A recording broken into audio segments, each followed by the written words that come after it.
तो इस कहानी की स्टार्टिंग में हम एक गेम के अंदर का सीन देखते हैं जहां पर हमारे हीरो की टीम सबको बड़ी आसानी से हरा रही होती है। वो अपने रडार से दुश्मनों को ढूंढ ढूंढ कर उन्हें बड़ी आसानी से मार रहे थे। आगे हम देखते हैं कि हमारे मेन कैरेक्टर का नाम साकोमोतो होता है। वो कहता है कि हमारी बराबरी का अब जापान में कोई नहीं बचा, इसलिए हमें अब बाहर के टॉप रैंकर प्लेयर के साथ खेलना होगा, वरना मेरी रैंक और ऊपर नहीं जाएगी। और तभी उन्हें वर्ल्ड में रैंक 2 वाली टीम चैलेंज करती है, जिसे वो तुरंत ही एक्सेप्ट कर लेते हैं। फिर साकोमोतो बताता है कि ये गेम बहुत ज्यादा फेमस है और इसमें तुम गन्स का यूज नहीं कर सकते, सिर्फ बॉम्ब्स का ही यूज कर सकते हो, और इसमें सिचुएशन के हिसाब से दुश्मनों को सोनिक रडार की मदद से ढूंढकर उन्हें मारना होता है, और ऐसे ही करके तुम गेम के विनर बन सकते हो। इसके बाद वो अपने बारे में बताता है कि उसकी उम्र 22 है, लेकिन अभी तक वो कोई जॉब नहीं करता, सारा दिन घर पर बस गेम खेलता रहता है। रियल लाइफ में उसके पास कुछ भी नहीं है, पर बुटूम गेम के अंदर वो सबसे ज्यादा स्ट्रांग है और सब उसकी बहुत रिस्पेक्ट करते हैं। यहाँ तक कि गेम के अंदर उसने शादी भी कर रखी है।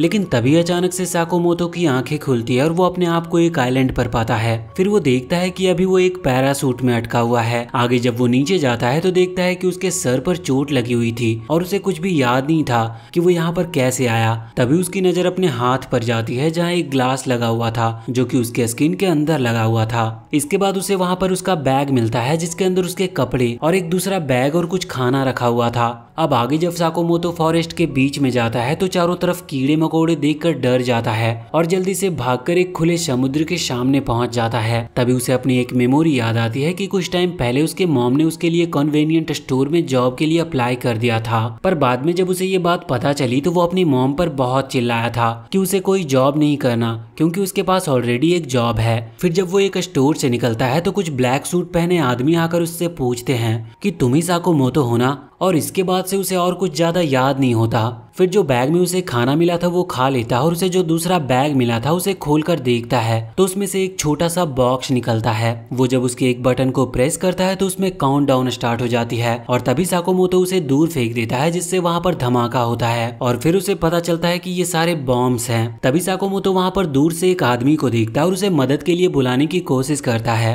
पर तभी वो आदमी अचानक से उसकी तरफ एक बॉम्ब फेंक देता है। ये देखकर वो सोचता है कि ये बिल्कुल बुटूम गेम की तरह हो रहा है। आगे साकोमोतो उससे बचकर भागने लगता है और बहुत दूर चला जाता है जहां उसे लगता है कि फाइनली अब वो बच गया है। लेकिन तभी वो आदमी पीछे से उसके ऊपर दोबारा हमला करता है और ये देखकर वो उससे दूर भागने लगता है। फिर जब वो उस आदमी की तरफ बॉम्ब फेंकता है तो वो बॉम्ब एक्सप्लोड ही नहीं होता, जिस पर उसे याद आता है कि उसे बॉम्ब के स्विच को भी दबाना होगा। इसके बाद वो छुपकर उस आदमी के पीछे चला जाता और उसे बॉम्ब से डराने की कोशिश करते हुए सवाल पूछने लगता है। वो उससे पूछता है कि तुम मुझे क्यों मारना चाहते हो और हम अभी हैं कहाँ, और ये मेरे हाथ में ग्लास और बैग में बॉम्ब क्यों थे। जो सुनने के बाद वो आदमी जोर जोर से हंसने लगता है और कहता है कि तुम एक गधे हो जिसे कुछ भी याद नहीं, तुम्हें तो एक बॉम्ब भी यूज करना नहीं आता, तो मुझे क्या डराओगे। इतना कहकर वो आदमी साकोमोतो पर बॉम्ब फेंक देता है जिससे साकोमोतो वहां से नीचे गिर जाता है और अपनी जान बचाकर भागने लगता है। तभी वो उसके सामने सरेंडर करके उससे बात करने की कोशिश करता है, लेकिन वो आदमी फिर से उसके ऊपर हमला कर देता है और साकोमोतो झाड़ियों में गिर जाता है। आगे जब वो अपने बॉम्ब को देखता है तो रियलाइज करता है कि उसमें एक काउंटडाउन होता है और काउंटडाउन के पूरा होने पर बॉम्ब अपने आप ही फट जाता है। तभी वो आदमी वहां पर आकर साकोमोतो को बाहर आने की धमकी देता है और कहता है कि अगर तुम बाहर नहीं आओगे तो मैं पूरे एरिया को बॉम्ब से उड़ा दूंगा। और तभी साकोमोतो वहां से निकलकर पानी के अंदर कूद जाता है, जिसे देखकर वो आदमी भी उसके पीछे पीछे किनारे पर आकर कहता है कि तुम हमेशा पानी के नीचे नहीं रह पाओगे, इसलिए जब भी तुम बाहर आओगे मैं तुम्हें आराम से खत्म कर दूंगा। लेकिन तभी उस आदमी के पैरों के नीचे बॉम्ब फट जाता है जिससे उस आदमी के टुकड़े टुकड़े हो जाते हैं। साकोमोतो जब ऊपर आता है तो उसे ये देखकर बहुत बुरा लगता है क्योंकि उसने पहली बार किसी इंसान को मारा था। फिर वो उस आदमी के भी बॉम्ब्स को लेकर अपने पास ही रख लेता है। आगे अगले सीन में हम देखते हैं कि पहले जब साकोमोतो अपने रूम में गेम खेल रहा था तब उसकी मॉम आकर उससे कहती है कि मैंने तुम्हारे अंकल से उनके रेस्टोरेंट में तुम्हें जॉब दिलवाने की बात की है, जिस पर वो कहता है कि मुझे अभी जॉब की जरूरत नहीं है क्योंकि मेरे पास ऑलरेडी एक जॉब है। जिसके जवाब में उसकी मॉम कहती है कि ये तुम 2 साल से हमेशा बोलते आए हो लेकिन सारा दिन बस रूम में बैठकर गेम खेलते रहते हो। और ये सुनकर साकोमोतो अपनी मॉम की तरफ अपने कंट्रोलर फेंक कर उन्हें वहां से चले जाने को कहता है और तभी उसकी नींद से आंख खुल जाती है। लेकिन फिर तभी वो एक लड़की को देखता है जो पानी के पास बैठी थी और जैसे ही वो लड़की लड़की साकोमोतो को देखती है तो वो बहुत डर जाती है। इसके बाद हम उस लड़की की स्टोरी देखते हैं जिसका नाम हिनुको था, जो कि पहले एक बुटूम प्लेयर थी। और एक दिन जब लॉबी में थी तब साकोमोतो की टीम वहां पर आती है और उसे देखकर वो लड़की सोचती है कि ये जापान की सबसे स्ट्रांग टीम है, यहाँ तक कि इनकी फोटो गेमिंग मैगजीन्स में भी आ चुकी है। पर तभी साकोमोतो वहां पर उस लड़की के पास आकर उसे अपने साथ खेलने के लिए इन्वाइट करता है, जिसके बाद वो दोनों साथ में खेलना स्टार्ट कर देते हैं। आगे जब हिनिकू और उसके दोस्त रास्ते में जा रहे होते हैं तो सारे लड़के उसे घूर रहे थे। ये देखकर उसकी दोस्त कहती है कि हर किसी की नजर तुम पर आके रुक जाती है क्योंकि तुम्हारी आईज, हेयर और फिगर बहुत मस्त है। आगे हिनुको उसे बताती है कि वो कल बुटूम के अंदर साकोमोतो से मिली थी और उनके साथ एक गेम खेलकर उसका रैंक बहुत ज्यादा बढ़ गया था। इसके बाद हिनुको सोचती है कि मैं बस एक आम लड़की थी जो स्कूल से आकर अपने दोस्तों के साथ मस्ती करती थी और कभी कभार घर पर गेम खेल लेती थी। लेकिन फिर एक दिन वो अपने आप को इस आइलैंड पर पाती है जहाँ उसके पास बहुत सारे बॉम्ब्स के अलावा कुछ नहीं होता, इसलिए वो पानी के पास ही लेटी हुई थी। आगे हम फिर से उसके फ्लैशबैक में देखते हैं कि एक दिन जब वो स्कूल में बैठी हुई थी तब उसकी दोस्त उसे एक फॉर्म दिखाती है जिसमें लिखा हुआ था कि तुम जिस आदमी से छुटकारा पाना चाहते हो उसका इस पर नाम लिखने पर तुम्हें 1 लाख रुपए मिलेंगे। फिर एक लड़की कहती है कि ये असल में सच है और बहुत सारे लोग गायब भी हुए हैं, लेकिन आगे फिर सब इसे मजाक समझकर हंसने लगते हैं। फिर जब हिनुको आइलैंड पर अपनी आंखें खोलती है तो उसके सामने कुछ आदमी थे जो उससे कहते हैं कि हम तुम्हारे दुश्मन नहीं है, इसीलिए डरने की कोई जरूरत नहीं है, लेकिन कोई ये नहीं बता सकता कि कब कोई हमें मारने आ जाए, इसीलिए हमें साथ ही रहना होगा। आगे जब सब साथ में मिलकर बैठकर खाना खा रहे थे तो उनमें से एक आदमी कहता है कि हमारा कोई भरोसा नहीं कि हम यहाँ से कैसे निकलेंगे, इसीलिए हमें जैसा करने को बोला गया है वैसा ही करके यहाँ से निकलते हैं। जिस पर दूसरा आदमी कहता है कि अभी हमें साथ में मिलकर काम करना चाहिए और मैं एक टीचर हूँ इसीलिए कभी गलत काम नहीं कर सकता। जिसके जवाब में वो आदमी कहता है कि तुम्हारी जैसी सोच वाले ही सबसे ज्यादा कमजोर होते हैं। तो वो टीचर कहता है कि तुम मुझे कमजोर सोच रहे हो और तभी वो अपने बॉम्ब रख देता है, जिस पर दूसरा आदमी खड़े होकर हिनुको को पकड़कर उसकी बात मानने के लिए कहता है। पर तभी हिनुको एक स्टर्न गन की मदद से वहां से निकल जाती है, जिसके बाद वो आदमी कहता है कि मैं बस तुम्हारे साथ मजाक कर रहा था क्योंकि अगर मुझे मारना ही होता तो बहुत पहले मार चुका होता। तभी तीसरा लड़का सबसे कहता है कि हमें यहाँ एक दूसरे का साथ देना होगा, इसीलिए सब अपने अपने हथियार बाहर रख दो। आगे उन्हें वहाँ पर एक प्लेन से एक बॉक्स गिरते हुए दिखता है। जब वो पास जाते हैं तो उसके अंदर बहुत सारा खाना था। ये देखकर सब खाने लगते हैं, लेकिन तभी वो टीचर आकर उन पर चिल्लाने लगता है और कहता है कि यहाँ पर खाना बहुत जरूरी है, इसीलिए हमें ये सब में बराबर बांटकर थोड़ा थोड़ा खाना चाहिए। पर तभी दूसरा आदमी पीछे से उस टीचर को एक नाइफ से अटैक करके मार देता है। आगे हम फिर से हिनुको के फ्लैशबैक को देखते हैं जहाँ पर वो अपने फ्रेंड्स को कुछ लड़कों से मिलवाने के लिए बुलाया होता है और वो लड़के बहुत ही ज्यादा पॉपुलर थे। जब हिनुको और उसके दोस्त उनसे मिलते हैं तो हिनुको उनसे पहले जाने के लिए बोलती है क्योंकि उसे कुछ स्नैक्स लाने थे। अगले सीन में हम देखते हैं कि जब हिनुको आइलैंड पर सो रही थी तभी वो तीसरा लड़का उसे आकर जगा देता है और कहता है कि हमारे पास भागने का यही मौका है इससे पहले कि वो लोग उठ जाए। जिस पर हिनुको को कुछ समझ नहीं आता तो वो लड़का बताता है कि पहले जैसे उस आदमी ने टीचर को मारा था वैसे ही शायद वो आदमी हमें भी मार देगा,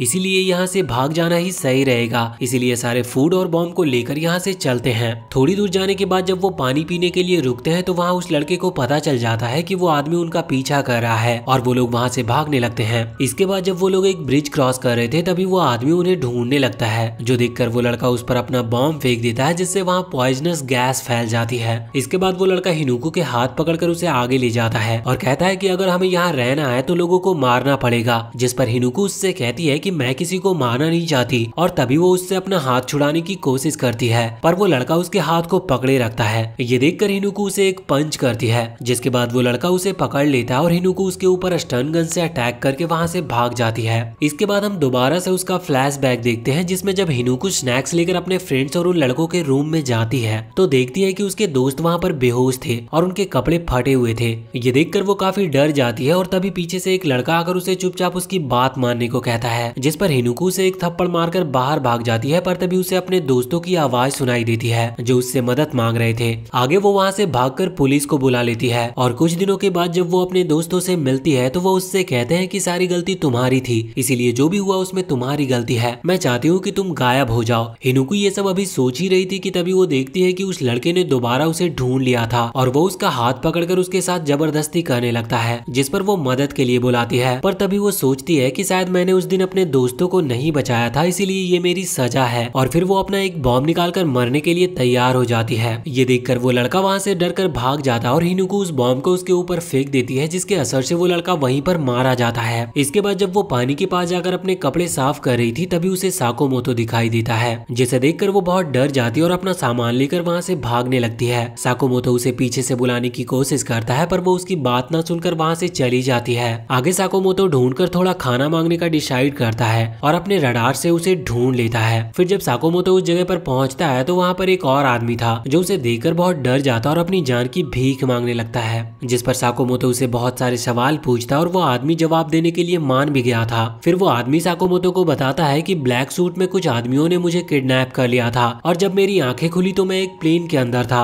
उस प्लेन में मेरे अलावा और भी बहुत सारे लोग थे। सामने कुछ लोग गन्स लेकर भी खड़े हुए थे। तभी सामने एक बड़े से स्क्रीन पर एक आदमी आकर कहता है कि अभी तुम सब एक बहुत मजेदार गेम के अंदर जाने वाले हो। ये प्लेन अभी एक आइलैंड पर जा रही है जहाँ कोई भी नहीं रहता। अगर तुम्हें वहाँ से बाहर निकलना है तो तुम्हें गेम को पार करना होगा, जिसके लिए तुम्हें अपने दिए गए बॉम्ब से आपस में फाइट करना होगा। तुम सबके हाथ में एक चिप लगी है जिसे तुम जितनी भी कोशिश कर लो उसे निकाल नहीं पाओगे, लेकिन जब तुम्हारी दिल की धड़कन बंद हो जाएगी तो ये अपने आप ही तुम्हारे हाथ से निकल जाएगी और तुम्हें एस्केप करने के लिए एक दूसरे को मारकर 7 चिप्स को इकट्ठा करना होगा। लेकिन तभी साकुमोतो वहाँ आकर उस आदमी को जवाब देने लगता है और ऐसे बातें करता है जैसे कि वो उस आदमी को जानता हो। पर तभी वो लोग उसे पकड़कर स्टन गन से सर पर अटैक करके बेहोश कर देते हैं और इसके बाद वो उसे पैरासूट पहनाकर ऊपर से फेंक देते हैं। ये सब सुनकर साकुमोतो समझ जाता है कि वो फॉरेस्ट के अंदर कैसे आया और उसे सर पर चोट कैसे आई थी, पर उसे अभी तक समझ नहीं आ रहा था कि यहाँ के रूल्स बिल्कुल बुटूम गेम की तरह क्यों हैं, क्योंकि ये एक इत्तेफाक नहीं हो सकता, जिसका मतलब शायद इन सब के पीछे बुटूम के डेवलपर्स का हाथ है। आगे वो आदमी साकुमोतो के पास आकर उससे पूछता है कि क्या तुम मेरे साथ मिलकर काम करना चाहोगे? ऐसी जगह पर अकेले रहने से अच्छा है कि हम साथ में रहे। ये सुनकर साकुमोतो सोचता है कि इसका मतलब हमें साथ में 14 लोगों को मारना होगा। इसलिए वो उस आदमी से पूछता है कि तुम इस गेम के बारे में क्या सोचते हो, क्या तुम किसी का मर्डर कर पाओगे? जिस पर वो आदमी कहता है कि मैं ऐसा बिल्कुल भी नहीं कर पाऊंगा, एक आदमी को मारना मेरे लिए कोई गेम नहीं। ये सुनकर साकुमोतो सोचता है कि अगर मुझे भी बुटूम गेम के बारे में पता नहीं होता तो शायद मैं भी इसी की तरह सोचता। तभी वो आदमी कहता है कि अगर तुम मेरे साथ टीम नहीं बनाना चाहते तो कोई बात नहीं, वैसे भी तुम अभी बहुत जवान हो तो मैं तुम्हारे ऊपर कोई बोझ नहीं बनना चाहता। पर तभी साकुमोतो उसे पीछे से रोककर उसके साथ टीम बनाने के लिए मान जाता है। इसके बाद वो कहता है कि मेरी एक कंडीशन है, तुम्हें मुझे अपने बॉम्ब्स दिखाने होंगे। अगर मुझे पता होगा कि तुम्हारी बॉम्ब्स किस टाइप के और कितने हैं तो मैं तुम्हारे साथ सेफ फील करूंगा। जिसके जवाब में वो आदमी कहता है कि मैं ऐसा नहीं कर सकता, क्योंकि अगर मैंने तुम्हें ये दिखा दिया तो मैं तुम पर तब तक ट्रस्ट नहीं कर पाऊंगा जब तक तुम मुझे अपने बॉम्ब्स ना दिखा दो, और वैसे भी हमारे पास सिर्फ यही एक वेपन है, इसीलिए मेरे ख्याल से हमें एक दूसरे के वेपन्स को छुपा कर रखना चाहिए। ये सुनकर साकुमोतो शॉक्ड हो जाता है और सोचता है कि ये आदमी बहुत स्मार्ट है। इस गेम को जीतने के लिए सिर्फ गेम में अच्छा होना जरूरी नहीं है, बल्कि दूसरों से कैसे डील करना है ये भी आनी चाहिए। इसीलिए इसके साथ टीम बनाना मेरे लिए फायदेमंद रहेगा। आगे साकुमोतो उसके साथ मिलकर ऐसे ही टीम बना लेता है, जिस पर वो आदमी उसे थैंक यू कहता है और कहता है कि मेरा नाम ताया कियोशी है।